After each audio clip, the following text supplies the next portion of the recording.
হরে কৃষ্ণ শুধু গৌরভক্তবৃন্দ। তো দেখতে পাচ্ছেন আজকে আমাদের শ্রী শ্রী নিতাই গৌর নামট্ট ইস্কন মন্দিরে তিলক তৈরি এবং তিলক প্রসেসের সেবা চলতেছে। তো প্রভুরা এই মুহূর্তে তিলক সেবা প্রসেস করার কার্যক্রম করতেছে। দেখতে পাচ্ছেন আমাদের বিপুল প্রভু। হরে কৃষ্ণ প্রভু। তো প্রভু তিলক প্রসেসিং চলতেছে। হরে কৃষ্ণ হরি বল। তো এগুলো এই মাটিগুলো কোথায় পেয়েছেন? বৃন্দাবন থেকে এনেছেন। তো মাটিগুলো এনে তারপর এভাবেই তৈরি করতে হয় নাকি? একটা পাত্রের মধ্যে ভিজিয়ে রাখতে হয়। প্রথমে কি করতে হয়? ভিজিয়ে রাখতে হয়, নরম করতে হয়। এটা নরম করতে হবে। তারপরে এটা হলো নাড়াচাড়া করতে হয়, মানে নরম করতে হয়। হ্যাঁ। ইয়ে থাকে তো, শক্ত থাকে তো। তারপর এটা রোদে শুকাতে হয় কি? হ্যাঁ, রোদে শুকার পর তারপর এইভাবে একটা দলা করতে হবে।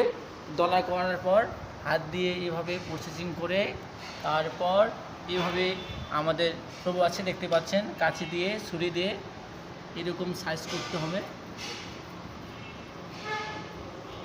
দেখতে পাচ্ছেন হরিবল।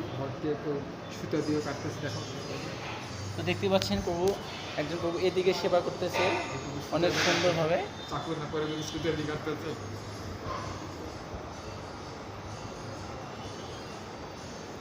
দেখতে পাচ্ছেন তিলক অনেক সুন্দর তিলক হচ্ছে। হরি বল।